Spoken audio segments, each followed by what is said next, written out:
Bonsoir à toutes et à tous, ravi de vous retrouver sur 8 Mont Blanc. Il est 18 h, bienvenue dans cette édition du journal de la rédaction. Nous sommes le jeudi 18 novembre 2021, au sommaire ce soir.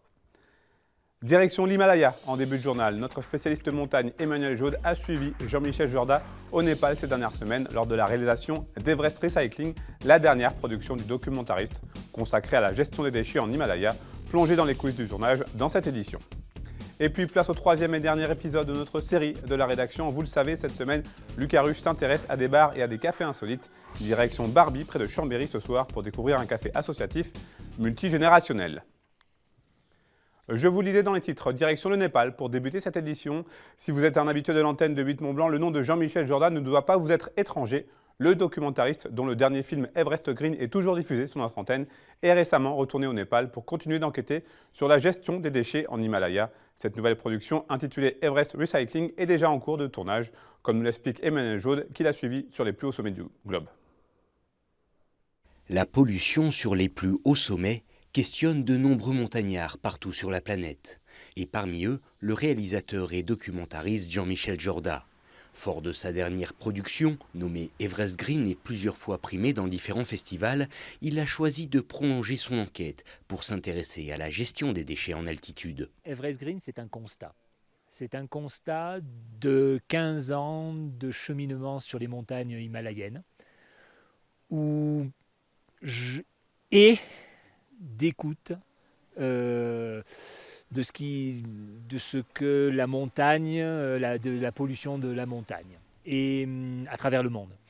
Et avec Everest Green, j'ai réussi, je crois, j'ai voulu faire un document qui disait, voilà, on nettoie l'Everest depuis une vingtaine d'années, mais ça fait 20 ans aussi que je viens au Népal et que je vois la vallée de Katmandou, et dans cette vallée, Everest Green disait que voilà, depuis 20 ans, on laisse aller 500 tonnes de déchets par jour dans les rivières, polluant les rivières, l'eau, les sols.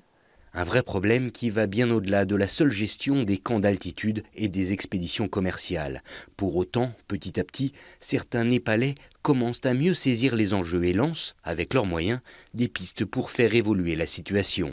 Des acteurs locaux qu'a rencontré le réalisateur. Ce que j'aime faire, en fait, lorsque je fais un documentaire, et Everest Recycling sera dans cette mouvance-là, c'est semer des idées. Et si ces idées, elles fonctionnent, s'il y en a un qui trouve que cette idée est bonne, je trouve que c'est bon. C'est tout ce qu'il faut. C'est-à-dire qu'il y en ait un qui prenne le truc et qui se dise, ben moi, je peux faire ça. Et il y a des gens, ils ont eu envie de faire des choses. Eh bien, on va parler d'eux.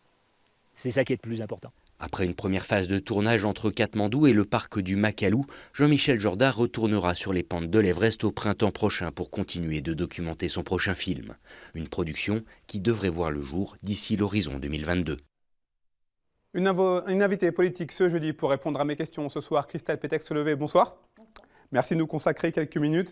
Avant de commencer, un petit mot là sur ce qu'on a vu, c'est quelque chose qui vous parle forcément? Oui, forcément, ça me parle beaucoup. C'est beau aussi de voir que des gens interviennent, même s'il y a encore énormément à faire. Alors, vous êtes conseillère départementale de Haute-Savoie depuis 2015 et plus récemment députée, les Républicains, de la 3e circonscription, puisque vous avez pris la suite de Martial Sadier, élu, lui, président du département de Haute-Savoie. Vous avez officiellement pris vos fonctions le 1er août dernier. Quel premier bilan vous pouvez tirer ? Un premier bilan après ces quelques mois un peu particuliers, une mise en route alors que tout le monde est en place depuis pas mal d'années et on arrive bientôt en fin de législature.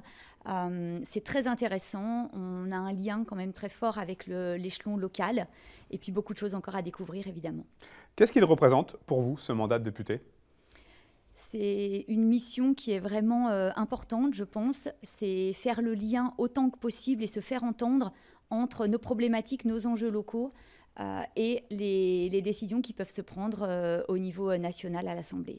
Justement, à l'heure où on peut avoir le sentiment que le fossé se creuse entre le pouvoir central à Paris et les provinces, est-ce que vous avez le sentiment que votre rôle de parlementaire a encore plus d'importance en ce moment ? Il a plus d'importance, ce n'est pas toujours évident de se faire entendre. Par contre, oui, je pense qu'on nous sollicite de plus en plus et je le ressens aussi dans les discussions à Paris où il y a un vrai besoin de partager le vécu au niveau de chaque territoire pour que dans la prise de décision, on prenne bien en compte ce que vivent vraiment les Français aujourd'hui. Quand vous dites que c'est difficile de se faire entendre, c'est à quel niveau ? Au niveau de l'Assemblée, au niveau du gouvernement, il faut argumenter, je pense que c'est important que les gens aussi viennent voir sur place ce qui se passe. Et puis, on est des territoires bien spécifiques les uns les autres, une typicité qui est très particulière dans chaque département de France. Donc, il faut apporter les éléments clés pour faire réagir. Est-ce que ce mandat de député, il est conforme à l'image que vous en aviez avant de commencer ? Pour ces premiers mois, oui. Alors, quels sont les grands dossiers sur lesquels vous planchez actuellement ou vous comptez plancher dans les semaines, dans les mois à venir là ? Alors, je travaille tout particulièrement sur le développement durable et l'environnement avec le transport, étant membre de la commission développement durable au niveau de l'Assemblée nationale. Et ensuite, en particulier, vraiment spécifiquement aux problématiques de la circonscription, beaucoup avec les centres médico-sociaux et la santé, où on essaye de faire entendre le manque de personnel et les problématiques qu'on a en Haute-Savoie aujourd'hui. Et l'industrie, bien évidemment, que vous devez en entendre parler régulièrement. Vous avez d'ailleurs à ce propos interpellé le Premier ministre concernant la situation dans les EHPAD avec le manque de personnel dû à la crise, dû à la proximité avec la Suisse. C'est quelque chose qui vous tient à cœur ? Oui, ça me tient à cœur et ça me fait vraiment mal au cœur de voir ce qui peut se passer et de voir qu'on peut renvoyer des enfants autistes chez eux parce qu'on n'arrive pas à avoir le personnel alors que les places sont là, elles peuvent être payées. Donc c'est vraiment une situation urgente. On avait consacré il y a environ 2 semaines une série de reportages justement au monde médico-social où là aussi la situation est plus que catastrophique avec des familles qui doivent récupérer leurs enfants lourdement handicapés. Tout à fait. Vous avez dû démissionner de votre poste de maire de Régnier-Hézery en même temps qu'au moment de devenir député. Vous avez même quitté complètement le conseil municipal.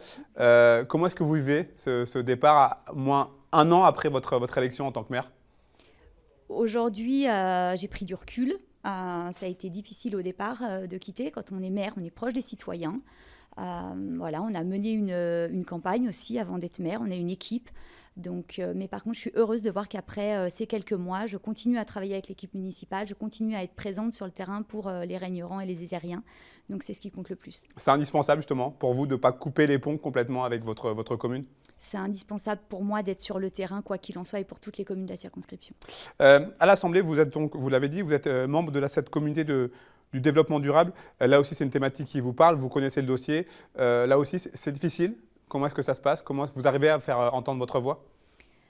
Alors, pour l'instant, c'est difficile. Moi, je suis quelqu'un aussi qui a besoin de prendre du recul, d'écouter, de voir ce qui se passe avant d'intervenir. J'ai pu intervenir dernièrement sur la mobilité douce, sur le problème de pistes cyclables et de zéro artificialisation nette. Donc, comment on fait sur des territoires ruraux comme les nôtres. Mais avec le temps, oui, les sujets sont variés. Mais en tout cas, pour tout ce qui concerne tout particulièrement les besoins de la Haute-Savoie, j'arrive à défendre les différents sujets. En tant que parlementaire, en tant que citoyenne, en tant que spécialiste, on va dire, de cette question du développement durable, que vous a inspiré cette COP26 là, qui s'est tenue à Glasgow en Écosse et qui vient de se terminer ? Alors moi, je préfère être sur le terrain et voir du concret plutôt que des grands discours et peu d'actions. Donc j'ai hâte de voir des actions concrètes qui en découleront. Vous savez aussi voter contre la prorogation du pass sanitaire le 5 novembre dernier. On avait eu sur ce plateau Loïc Hervé. Vous êtes dans la même mouvance ? Alors je pense que la prolongation de l'état sanitaire n'était pas d'urgence, en tout cas n'était pas forcément nécessaire, en tout cas pas pour autant de temps. On a des présidentielles qui vont arriver, on a des élections législatives, donc on aurait pu avoir un délai beaucoup plus court. Je pense que tout le monde a un peu envie de passer à autre chose. Ça ne veut pas dire que chacun doit rester responsable, en tout cas il est bien évident. Justement, les prochaines élections législatives sont prévues au mois de juin 2022. Est-ce que vous serez candidate ? Oui, je serai candidate aux prochaines élections législatives.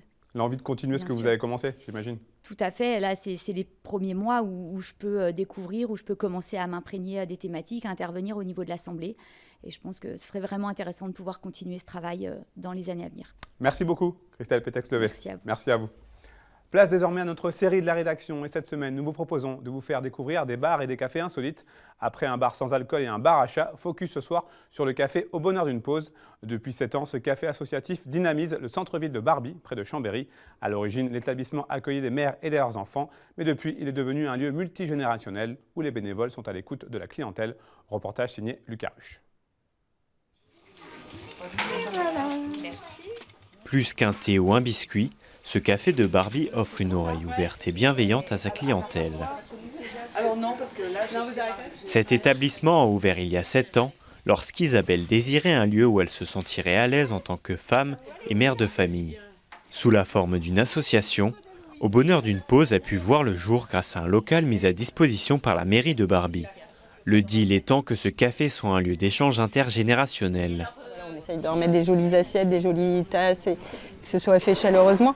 Mais si on sent que la personne a envie de discuter, eh ben on s'assoit et on discute. Et c'est pas grave, les collègues elles vont se débrouiller derrière à faire le reste.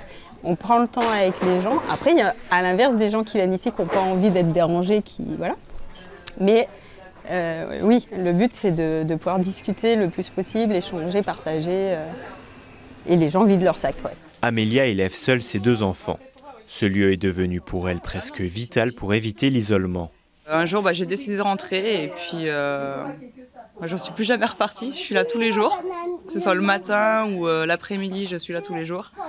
Les enfants me réclament de venir, donc c'est vraiment un plaisir autant pour eux que pour moi. Ce café m'a permis aussi de connaître du monde. Étant maman seule avec mes 2 enfants, ça m'a permis de rencontrer du monde en extérieur. Et c'est des amitiés qui durent. Une poignée de petites mains s'active quotidiennement dans ce café pour maintenir un lien social avec les clients. Le principe du bénévolat leur permettant d'être plus à l'écoute. J'aime rendre service, donc automatiquement, une personne qui vient nous demander des renseignements, ce qui arrive très souvent, c'est un plaisir de les renseigner dans la mesure où je peux. Si à mon niveau je ne peux pas, mes collègues sont là. Voilà. J'aime rendre service, j'aime aider les gens.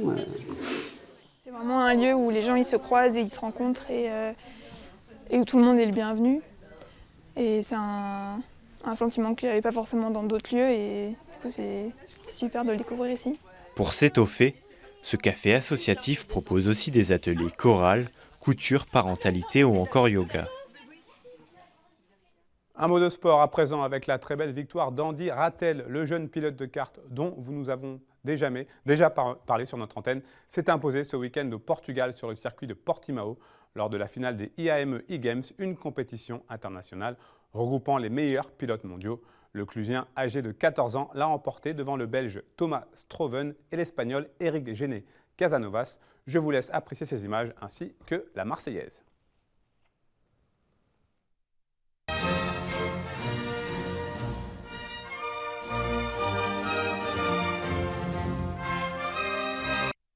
C'est la fin de cette édition. Merci à vous pour votre fidélité à l'information sur 8 Mont Blanc. Merci à toute l'équipe. Tout de suite, la météo présentée par Thierry Paulme. Place ensuite au 4e et dernier épisode de Panorama qui fait la part belle aux entreprises familiales cette semaine. Au programme, l'entreprise Profil Broderie, emmenée par une mère et sa fille. On se quitte avec des images impressionnantes de Tom Pages. Le pilote de motocross freestyle a réussi une première mondiale, un double front flip avec réception en parachute. Un exploit réalisé du côté d'Avoria. Passez une très belle soirée, prenez soin de vous et de vos proches. J'aurai le plaisir de vous retrouver vendredi pour le dernier journal de la semaine.